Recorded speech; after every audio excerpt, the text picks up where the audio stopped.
ఇప్పుడు no cost cough syrup తో 60 రూపాయల విలువ గల ఇన్హేలర్ పూర్తిగా ఉచితం. దెబ్బకి దగ్గు జలుబు మాయం.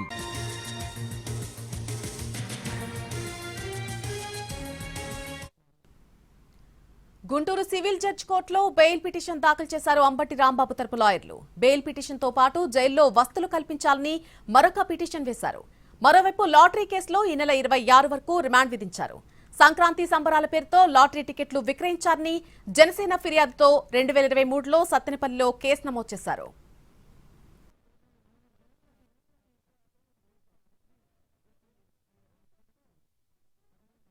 దాని సందర్భంగా అక్కడైతే ఎవరైతే 100 రూపాయల టికెట్ పెట్టి లాటరీ టికెట్ కింద దాని కింద బెనిఫిషియర్లు ఎవరైతే ఉన్నారో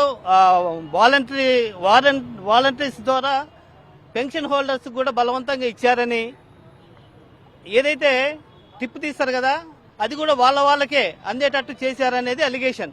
అప్పుడు గాదె వెంకటేశ్వరరావు గారు ప్రైవేట్ కంప్లైంట్ వేశారు. దాన్ని కోర్టు కన్సిడర్ చేసుకుని దాని మీద టేకన్ హ్యాండ్ ఫైల్ చేసి సత్తెనపల్లి టౌన్ ప్లేస్ వరకు రెఫర్ చేసి అక్కడ కేసు కట్టారు. దాని మీద నిన్న పీటీ వారెంట్ వేసి ప్రాసిక్యూషన్ వాళ్ళ వాదనలు వినిపించి పీటీ వారెంట్ ఇష్యూ చేయించుకున్నారు. ఈరోజు తీసుకొచ్చి సబ్మిట్ చేశారు. 26 వరకు రిమాండ్ ఇచ్చారు.